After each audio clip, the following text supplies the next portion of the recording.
يا بختك، يا حظك، يا سعدك، يا هناك لو اتجوزت موظفة بنك. نهارنا فل ولا حاجة؟ العينين الخضرة دي لمين؟ لماما ولا بابا ولا عدسات؟ ليه بقى؟ لأنك لازم تعرف إنك اتجوزت الشياكة والأناقة كلها. اللبس، الشعر، الميك اب، كل حاجة مظبوطة على الشعر وعلى المسطرة. النفسية محتاجة واحدة زي دي. هتحس إنك متجوز سوبر موديل بمعنى الكلمة. ناعمة وقوية وكلها حنية. مش عارفة انت تعرف ولا لأ ان في إدارة كاملة في البنوك اسمها كواليتي كنترول، بتمر كده على الموظفات كل أسبوع تتمم على أناقتها ومظهرها. اختشي. تخيل، ما كنتش تعرف، أنا عرفتك دلوقتي. تصدق أول مرة تقول إفيه عجبني رغم إن دمه تقيل زيك. بالتالي مش هتحتاج تقولها اهتمي بنفسك، لأن هي أصلا مهتمة بنفسها، والشياكة بالنسبة لها ده أسلوب حياة. أنا شايف فيه رحرحة إبداعية، في ترهل فكري، ده تسيب، إهمال. عايزة أقولك على ميزة تانية مهمة جدا، موظفة البنك هي الوحيدة اللي ما بتتخنش خالص. تاكل وما تتخنش، سبحان الله، جيناتها كده. مهما تفوت السنين هتلاقيها دايما محافظة على رشاقتها وجسمها. تعرفي ان انا فعلا كمان ما صدقتش غير لما شفت بعيني. بطنها مشفوط، كتفها مفرود، ظهرها مشدود، رقبتها عمود، سوبر موديل. ما كفايه افوره بقى. شوف حتى وانا بتكلم عنها عدلت قعدتي. شوف، جينا بقى للكلام اللي ملوش اي لازمه. مواعيدها ثابته، بتروح البنك بميعاد وتمشي منه بميعاد. عايز اكتر من كده؟ اللهم صل على النبي. ايه يا بنت الحلاوه دي؟ ده انت لو جارتهم مش هتبقى عارفه كل ده. كبرها يومين 3 بس في السنه اللي بتتاخر فيهم، وهو نهايه السنه الماليه، او لما بيكون عندها جرد ولا تفتيش مره واحده في نهايه السنه الماليه. بهدلت انت جامد اليومين اللي فاتوا دول. لا، لعلمك انا متعوده على البهدله.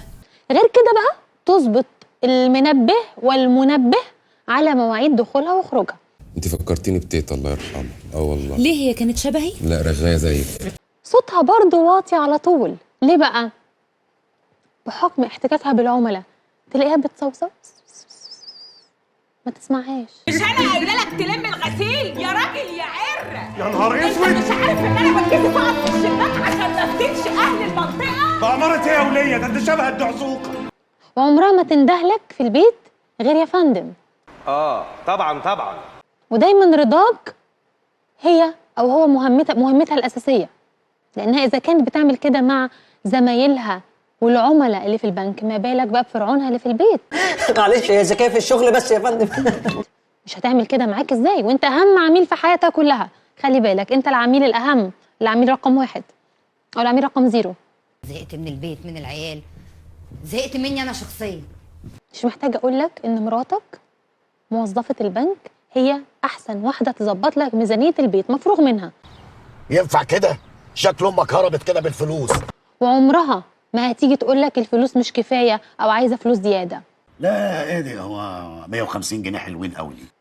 ده غير انها كسيبه ولارج جدا، يعني في تعاملاتها لارج، يعني ست شيك في تعاملاتها، مش بتدق على حاجه. ما هو انت مش هتلمس ضفر مني الا لما تدفع. انا الساعه بتاعتي ب 500 جنيه. هو ايه اللي صعب 500؟ وانا حاجه جيمنازيوم ولا ايه؟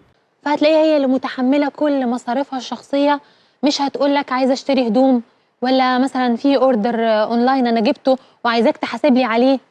لا، ما عندهاش الكلام ده، هي تحاسب لنفسها. او نازله قص شعري ومحتاجه كارت الفيزا بتاعك، لا مش هتطلب منك لانها معاها كروت فيزا ما شاء الله، موظفه بنك.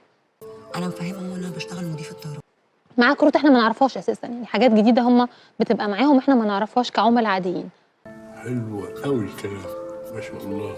ده غير الاعياد والمناسبات، هتلاقيها بتقول لك حبيبي انا انزلي شويه ارباح كده ولا شويه ربح كويس، وسيب لي الطلعه دي بقى والمصاريف بتاعه الشهر ده عليا انا، ما تدفعش حاجه. شوف بقى هي اللي بيجي لها ده زياده شكلها تروق وتحلى. عمرها ما هتضايقك او تزعلك، وهتعمل لك 1000 حساب، لان الحسابات دي اصلا شغلتها، فهتعمل لك 1000 حساب. هي بتعمل العميل حساب او حسابين، انت 1000 حساب. شوف الفرق يا ماما، اللي بتقولوه ده مستحيل. وهتلاقي رصيدك عندها عامل ايه؟ زي الحساب المفتوح ما بيخلصش. وقلبها هيكون ليك عامل زي الخزنه الخاصه المقفوله، ما بيدخلوش غير واحد بس. انت عشان لسه جديد ما تعرفش حاجه. اخيرا تعالى اقول لك على اهم ميزه من مميزات انك تتجوز موظفه بنك. وانت بتقول موظفه بنك كده عايزاك شموخ. دي مجنونه بقى. ايه ده؟ زوجتك موظفه البنك هي الفئه الوحيده من الزوجات اللي مش هتهتم ابدا انها تعرف اي باسورد يخصك. الرقم السري مش هتعرفه، ايميلك لا، الفيسبوك بتاعك لا، الكريدت كارد بتاعتك لا، ولا حتى باسورد او كلمه السر بتاعت موبايلك. انا بعتبر لقائي بسيادتك النهارده لحظه فارقه في حياتي. هتلاقيها دايما بتتعامل معاك بمبدأ نحن نحافظ على سرية بياناتك. الله، في كده. ولو انت بتدخل الباسورد على موبايلك تلاقيها عملت وشها كده الناحية التانية، زي ما العميل في البنك تبص كده. أدب. عشان ده الحب الحقيقي، ده حب بريء، ده الحب البيور، ما فيهوش اي مصالح.